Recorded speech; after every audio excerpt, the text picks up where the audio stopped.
ঝকঝকে তকতকে হবে প্রত্যেক বাস স্ট্যান্ড। হ্যাঁ, প্রত্যেক দিন দুবার করে ঝাঁট পড়বে বিজি এরিয়াতে, কেন্দ্র সরকার বলে দিয়েছে।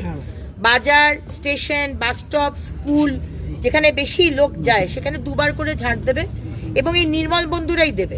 সকালে 200 টাকা করে পেত বাড়ি বাড়ি ময়লা কালেক্ট করা, তাদের দুপুরে আর কোনো কাজ ছিল না, তাদেরকেই এই কাজটা দেবেন, তাদেরকে আবার 200 টাকা দেবেন, সেকেন্ড হাফে তারা দুবার করে ঝাঁট দেবে। শুধু পার্কিং জোন যেগুলো ডিমার্কেট করা থাকবে রাস্তার মধ্যে এঁকে দেওয়া হবে, পার্কিং জোন লিখে দেওয়া হবে, সেখানে ইউনিফর্ম পরে পার্কিংওয়ালা থাকবে, বোর্ড থাকবে কত ঘন্টায় কোন গাড়ির কত সেটা দেখেই পার্কিং করবেন।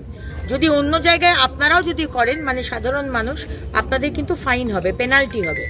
আমাদের রেভিনিউ দরকার, হোর্ডিং সমস্ত ইলিগাল হোর্ডিং নামিয়ে দেওয়া হবে, লিগাল হোর্ডিং যা আছে সমস্ত রেভিনিউ যেন আমাদের দপ্তরে আসে, পার্কিং ফি যেন দপ্তরে আসে, মিউনিসিপ্যালিটির যে assess, community toilet, community hall, এগুলো আগের কাউন্সিলররা নিজের মতো করে ব্যবহার করেছে, কোনো অনলাইনের বিষয় নেই, নিজেরা ভাড়া দিয়েছে, সেই টাকাগুলো নিজের পকেটে গুঁজেছে, এসব চলবে না। কোনো জিনিস অফলাইন হবে না, প্রত্যেকটা জিনিস যেন অনলাইন হয়, ঠিক আছে? যদি অনলাইন না করেন আমি আপনাদেরকে শোকজ করে সাসপেন্ড করবো, এটা জেনে রাখবেন।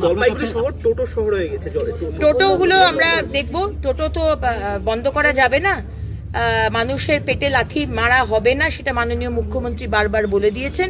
হ্যাঁ, টোটোর একটা আলাদা স্ট্যান্ডের বিষয় দেখে নিন, টোটো যে বিভিন্ন জায়গায় দাঁড়িয়ে যায়, হ্যাঁ, কোনো নিয়ম মানছে না, এসব চলবে না। যেখান থেকে একটা টোটো স্ট্যান্ড করে দিন, জায়গায় জায়গায় যেখানে মনে হয় বেশি লোকজন থাকে সেখানে টোটো স্ট্যান্ড করে সেখান থেকে এক একজন করে টোটোতে উঠবে, টোটো বেরিয়ে যাবে।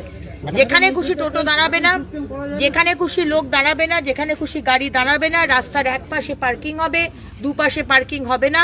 সাধারণ মানুষকেও বলবো আমরা একসাথে মিলে শহরটাকে সুন্দর করি, বাংলাকে সুন্দর করি। সুতরাং আপনারাও সহযোগিতা করেন। দেখতে পাচ্ছেন তো তৃণমূলের কাউন্সিলররা কেউ নেই, সবাই ছেড়ে দিয়েছে, আমাদের বিপদে ফেলে আমাদেরকে মানে ফলস পজিশনে ফেলতে চাইছে নতুন সরকারকে। সেটা যাতে আমরা করতে না পারি, সেটা যেন আমরা সুন্দরভাবে টিম ওয়ার্ক হিসেবে এই বর্ষাকালটা এবং আগামী দিন যেন আমরা বের করতে পারি।